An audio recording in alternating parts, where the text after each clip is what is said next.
ندیم رضا کا سلام۔ بات ہے بھارت اور چین کی۔ دونوں ملک ایک بار پھر آمنے سامنے آئے ہیں۔ گزشتہ سال مئی اور جون میں جو جھڑپیں ہوئی تھیں، اس کے بعد اب یہ جنوری میں ایک بار پھر دونوں کی جھڑپیں ہوئی ہیں۔ کہا یہی جا رہا ہے کہ بڑے پیمانے پر جانی نقصان ہوا ہے، لیکن یہ نہیں بتایا جا رہا کہ کس کی طرف کا زیادہ نقصان ہے۔ اور یہ جھڑپ ہوئی ہے پچھلے 3 روز پہلے ہوئی ہے، لیکن آج یہ منظر عام پہ آئی ہے اور آج اس کو اون کیا گیا ہے بھارت کی جانب سے کہ جھڑپ ہوئی ہے جس میں دونوں طرف سے نقصان ہوا ہے۔ اچھا، یہ جھڑپ ایسے موقع پہ ہوئی ہے کہ جب دونوں ملکوں کے درمیان یہ نواں دور ہونا تھا اور اس سے پہلے یہ جھڑپ ہوئی ہے۔ بھارت تو خیر بہرحال وہ یہی کہہ رہا ہے، پچھلی دفعہ بھی انہوں نے یہی کہا تھا کہ چین کی طرف سے اندر داخل ہونے کی کوشش کی گئی تھی لداخ میں، تو اس پہ جھڑپیں ہوئی تھی، لیکن اس وقت ان کے 20 سے زائد فوجی مارے گئے تھے۔ اور اس بار ان کا کہنا یہ ہے کہ چین نے سکم سے اندر داخل ہونے کی کوشش کی، اس پہ جواب دیا گیا۔ لیکن بات یہ ہے کہ یہ صورتحال کیوں پیش آ رہی ہے اس طرح کی اس وقت، تو یعنی کہ جون کے بعد سے کچھ اس کشیدگی اس طرح سے نہیں ہو پائی تھی، کیونکہ بھارت اپنی دفاعی صلاحیتیں مسلسل بڑھا رہا تھا، رافیل طیارے بھی لے کے آ رہا تھا، ساری چیزیں تھی، خاموشی تھی۔ لیکن اس موقع پر یہ صورتحال کیوں ہوئی ہے، میں تھوڑا سا اس کا بیک گراؤنڈ دینا چاہوں گا کہ بھارت، جیسے کہ آپ کے بھی علم میں ہوگا سب کے،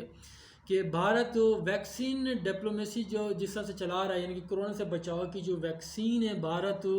پڑوسی ممالک کو، ارد گرد کے لوگوں کو وہ دے رہا ہے، جیسے بھوٹان، نیپال، بنگلہ دیش، ان کو اس نے دی ہے اور دیگر ممالک کو بھی۔ تو غالباً قیاس وہ یہی ہے، لوگ یہی کہہ رہے ہیں وہاں پر بھی کہ بھارت یہ چیک کرنا چاہ رہا تھا کہ یہ نیپال، بھوٹان اور بنگلہ دیش کس طرح سے بھارت کا ساتھ دیں گے، وہ ساتھ دیں یا نہ دیں۔ لیکن بھارت کے اندر سے ہی ایک بار پھر آواز اٹھنی شروع ہو گئی ہیں۔ ان کے اپوزیشن رہنما کانگریس کے سربراہ راہل گاندھی نے سوال اٹھایا ہے کہ 56 انچ کی چھاتی والے وزیر اعظم نریندر مودی اب جواب دیں اس کا کہ ان کی 56 انچ کی چھاتی آخر کس کام کی ہے، جو سینہ ٹھوک کے بار بار پاکستان کو کہا کرتے تھے کہ یہ 56 انچ کی چھاتی ہے، یہ نہیں چھوڑے گی، سے جو ٹکرائے گا پاش پاش ہو جائے گا۔ لیکن اس کے برخلاف ہو، یہ 56 انچ کی چھاتی ہو یا 100 انچ کی، لیکن چین کی طرف سے جو کچھ ہو رہا ہے اس پہ ساری خاموشی اختیار کی ہوئی ہے۔ اور دوسری طرف نریندر مودی جو بھارت میں جس طرح سے کسانوں کو کچلنے کی کوشش میں لگے ہوئے ہیں، وہ ریپبلکن ڈے بھی منانے کی تیاری ہو رہی ہیں، اور ایسے موقع پہ کسانوں نے جو ٹریکٹر ریلی اناؤنس کر دی ہے، اب وہ ٹریکٹر ریلی یعنی کہ بنیادی طور پہ اور سارا مکمل طور پہ اندرونی معاملہ ہے وہ کسانوں کا، کیونکہ کسانوں کی حق تلفی ہو رہی ہے، جو اصلاحات کے نام پر ان کے روزگار کے ذرائع، آمدنی کے ذرائع وہ بند کیے جا رہے ہیں، مسدود کیے جا رہے ہیں۔ اس کے اوپر وہ بھارت بھر کے، خصوصاً پنجاب کے جو کسان ہیں، وہ سراپا احتجاج بنے ہوئے ہیں کہ نومبر 2020 سے اب وہ 2 ماہ 26 جنوری کو مکمل ہو رہے ہیں، تو اس دن کی مناسبت سے انہوں نے، اور جو یوم جمہوریہ بھارت اپنا مناتا ہے، اس دن انہوں نے دلی میں ٹریکٹر ریلی اناؤنس کی ہے۔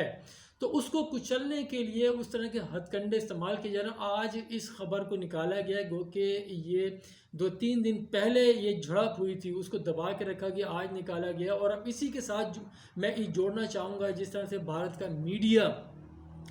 جو خبریں پھیلا رہا ہے کہ یہ کسانوں کی جو ٹریکٹر ریلی ہے، اس کو ISI اور وہ سکھوں کی تنظیم فنڈ کر رہی ہے، اور وہ سازش کر رہے ہیں کہ کسی بھی طرح سے بھارت کے اندر حالات خراب کیے جائیں، اور اس میں کسانوں کی ریلی میں کچھ اس طرح کا انسیڈنٹ کیا جائے جس سے بھارت میں بے چینی پیدا ہو۔ کیونکہ 1 روز پہلے ہی بھارتی میڈیا نے اور بھارتی سیکیورٹی اہلکاروں نے یہ کہنا شروع کر دیا تھا